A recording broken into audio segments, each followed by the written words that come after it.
तोहके देवई के पड़ी। अपना के मांगब मैया मांगे के सिंदूरा। अपना के मांगब मैया मांगे के सिंदूरा। 16 श्रृंगार तोहके देवई के पड़ी मैया। 16 श्रृंगार तोहके देवई के पड़ी मैया। जवन जवन मांगब तोहके देवई के पड़ी मैया।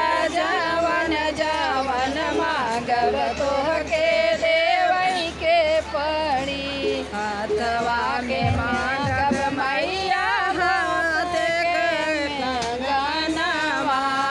हाथवा के मांगब मैया हाथ के कंगनवा। बाह भर चूड़िया मांगे देवई के पड़ी मैया। बाह भर चूड़िया तोहके देवई के पड़ी मैया। जवन जवन मांगब तोहके देवई के पड़ी मैया। जवन जवन मांगब तोहके देवई के पड़ी। अंग के मांगब मैया लहंगा यौ सड़िया। अंग के मांगब मैया लहंगा यौ सड़िया। लाल की चुनरिया तोहके ओढ़ावई के पड़ी मैया।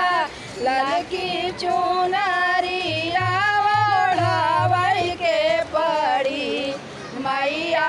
जवन जवन मांगब तोहके देवई के पड़ी।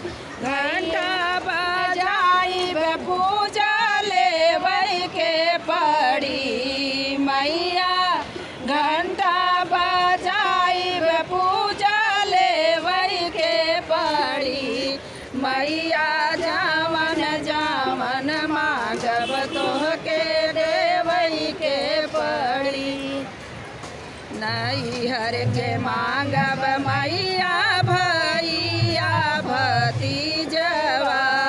नैहर के मांगब मैया भैया भतीजवा।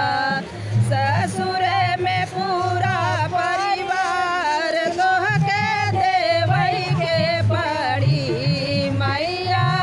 ससुर में पूरा परिवार देवई के पड़ी मैया। जवन जवन मांगब तोहके देवई के पड़ी मैया। जवन जवन मांगब तोहके देवई के पड़ी। गोदिया के मांगब मैया बेटा यौ बेटी। गोदिया के मांगब मैया बेटा यौ बेटी। पिया के उमरिया तोहे बढ़ावे के पड़ी मैया। पिया के उमरिया तोहे बढ़ावे के पड़ी मैया। जवन जवन मांगब तोहके देवई के पड़ी मैया। जवन जवन मांगब तोहके देवई के। घंटा बजाइब पूजा लेवे के पड़ी मैया। घंटा बजाइब पूजा लेवे के पड़ी मैया। जवन जवन मांगब तोहके देवई के पड़ी मैया। जवन जवन मांगब तोहके देवई के पड़ी। लोक शंकरी मैया की जय। देखिए हम लोग मंदिर में आए हैं। आज अष्टमी है, आप देख सकते हैं भक्तों की कतार लगी हुई है। और यहाँ पे हम लोगों ने थोड़ा सा माता रानी का गाना भी बना